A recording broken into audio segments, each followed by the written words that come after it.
This is our England.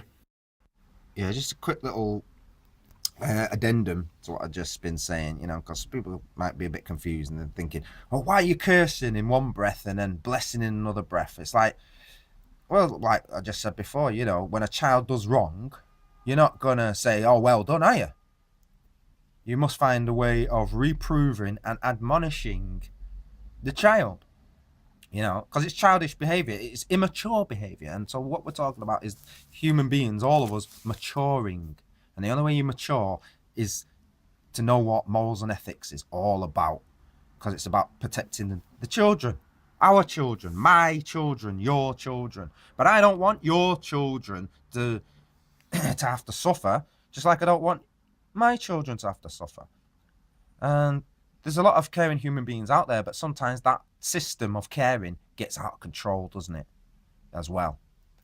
So it has to be balanced with critical thinking, because if you don't criticize the institution and the institution's running rampant with bad behavior, say, a human arm got caught in a sausage making machine, you want to shut the machine down, don't you? You don't want human arms put in the sausages, do you?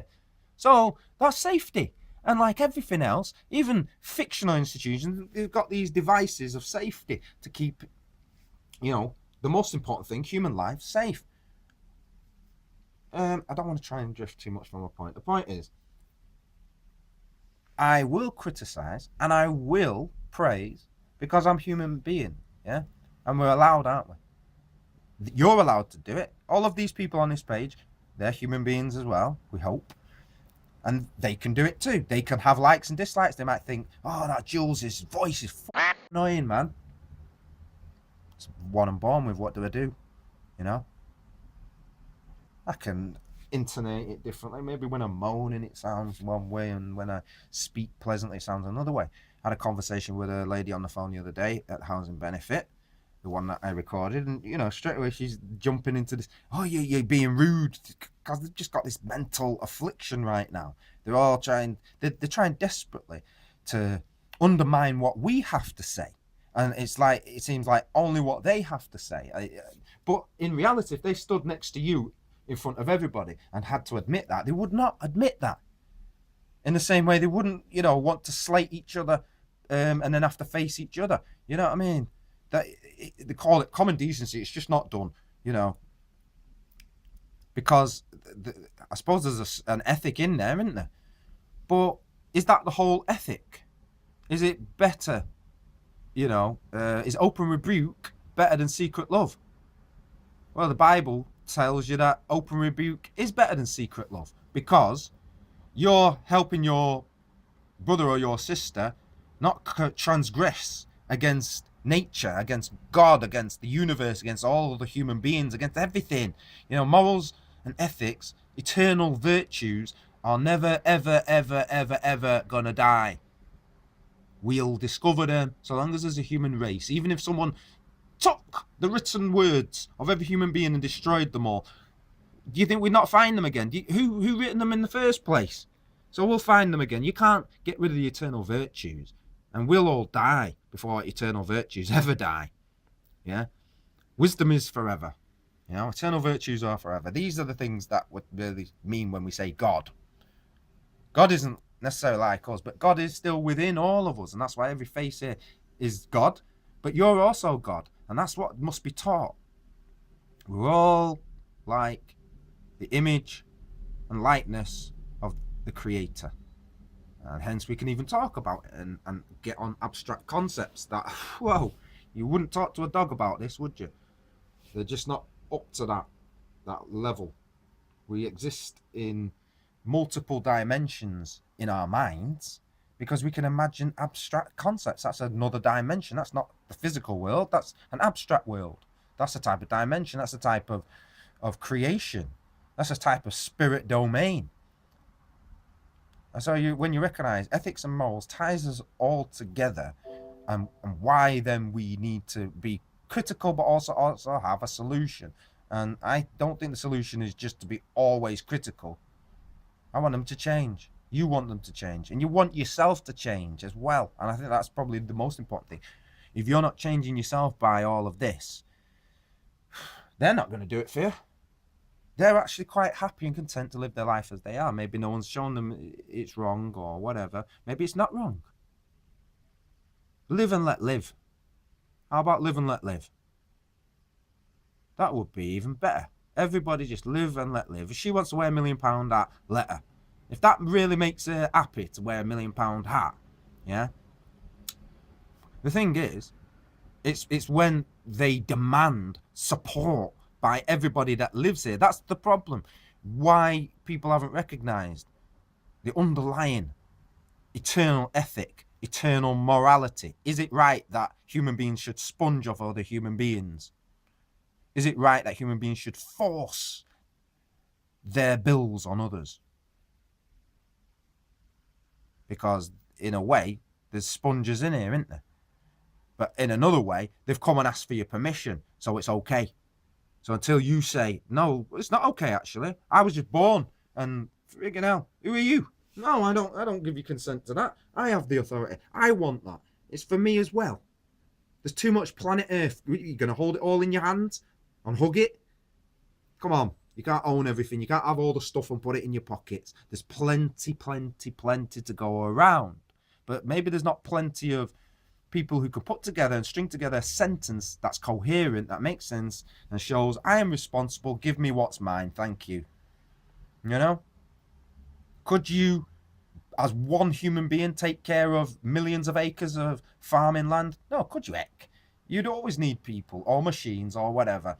And the thing is about the human race is going to have to learn to live together. Do you want to destroy these people, or would you like to learn to live together with them in harmony? Personally, I want harmony. As much as, if any one of them, because I don't know who's done what. In all honesty, I don't know who's done what. I only know me. And from that point of view, they should only know themselves. So they know themselves well enough to know, right? They think there isn't a heaven or a hell, but God knows how we came here and had consciousness and be alive then. Why are you? Yeah? I don't mean the flesh. I mean what's inside of you. You're aware of being alive. Yeah? One day, that might not be here. And where will it go? That's what you don't know about. Nobody knows. Nobody knows. Nobody. But in terms of eternal life, your name, the honour in your name, that goes on forever. If people like something, they'll talk about it forever. That's why some of these myths are so enduring and they've lasted so long. People like good behaviour, but sometimes they get a bit corrupted, a bit overzealous, and they don't know that what they thought was good has actually become bad. Like the superheroes. Every superhero has to punch and fight and kick a villain because that's the only way that can be seen to deal with the problem. That's how it's written. But you know, in real life, you could actually maybe talk to somebody and reform. Otherwise, we wouldn't even have such things. We wouldn't even have such a word, because the word comes from the idea. The idea has become manifest. That's why they don't like the words like discorporation. It puts a new idea into your head that we can also take away corporations and get them out of government and get them out of the community. Of course we can. There is always a solution. It's not just a fixed thing, you know. We're not in a fixed universe. Choice and change. So you've got a choice, they've got a choice. You can't force your choice on them, but you can be an inspiration. And that's what it's really all about, you know. Living good, being good. If they want to live corruptly, it's all going to come back on them. It has to. That's why they have to publicise themselves and say, we are great. I say, we are great. I like me. I love myself. I love this life. Well, I don't suppose they'd object if you did the same, would you? You know, and therefore living in the same way. Anything they want to do, I suppose you could do, couldn't you? Or if you can't do it, what gives them the right to do it? You know, as an individual, what's she enforcing? She's not enforcing anything. Other people are just believing in the idea of something and doing it. You know, if someone said jump off a bridge, would you do it? If the Queen said jump off a bridge, would you do it? Because she's the Queen? Well, then be honest. Be honest.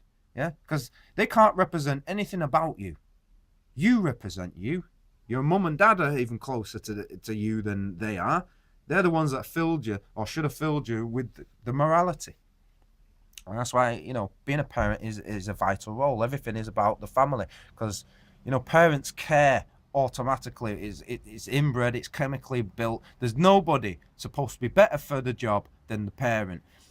But what goes on is money restricts access for parents who are poor to look after their children. And so there's a kind of raping of the entire country so that we have vastly wealthy people. Because you're telling me there's enough resources that everybody could be equally as wealthy as the richest person on this page. We could all have the same. Because that's what Christ would be teaching, wouldn't it? And he'd be sharing his loaves and his fishes. Well, that's the entire Queen's job. So what I'm saying is, can we all have that? Because if that's not possible, then I want an explanation what that's all about. I want a simple 1 minute explanation. You don't have to do it to me directly. You can do it to the nation. Yeah, I just want to know. All right, that's why they're coming with these false things and telling the people at the lower level believe in the falseness, because they themselves won't come out and do it. They were telling little lackeys, like Satan lapdogs, to go and do it. You, all, everybody, high and low places, need to ask yourself, what is morally right?